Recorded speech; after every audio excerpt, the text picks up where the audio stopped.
Early in June, the U.S. Air Force sent F-22 Raptors to Syria in response to an uptick in Russian aircraft's unsafe and unprofessional actions, according to U.S. Central Command. The F-22 Raptor is a fighter plane that is distinguished by its stealth abilities. Its purpose is to improve U.S. military defense.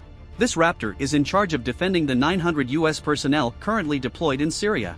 And in response to drone and missile strikes by Yemen's Houthis, the U.S. dispatched F-22 fighter jets to the Middle East last year. This is not their first assignment in the Middle East. F-22s were sent to Syria in the spring of 2018 to act as a defensive counter-air capability during attacks on Syrian military targets.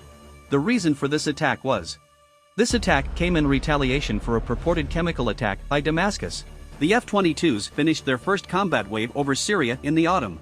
In order to prevent approximately 600 Syrian, Iranian, and Russian jets from endangering U.S. military troops, U.S. Raptor pilots flew over Syrian land. Russian military action in Syria presents difficulties for F-22 fighter jets, which affects the U.S. mission. According to reports, Russia is not abiding by the deconfliction agreement over the crowded Syrian airspace.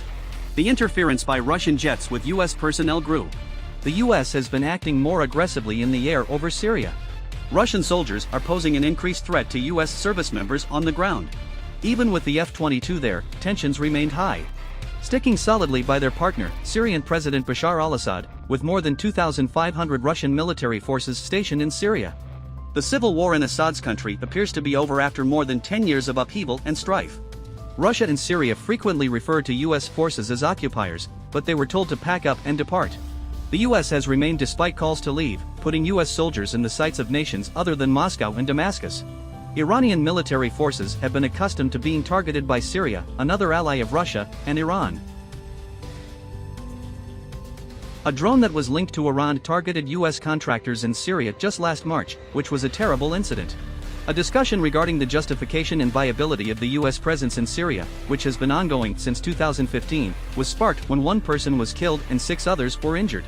In order to defend its presence in Syria, the U.S. government then cited the Islamic State's ongoing threats. 313 anti-ISIS operations in 2022 proved the group's continued problem despite losing geographical control in Iraq and Syria. Yet there are other, graver dangers. Together with ISIS, the U.S. must contend with threats from Russia, Iran, and the Syrian government. This foe poses a greater threat than the weakened ISIS, which is no longer able to launch. This adversary poses a greater threat than the currently debilitated ISIS, which is unable to conduct coordinated assaults both in the Middle East and internationally. It cannot defeat ISIS with only its military might. This is due to the fact that Syrian and Iraqi jail facilities are home to a large number of ISIS captives, including international militants and their families. They are vulnerable to radicalization and terrorist recruiting because they are far from home.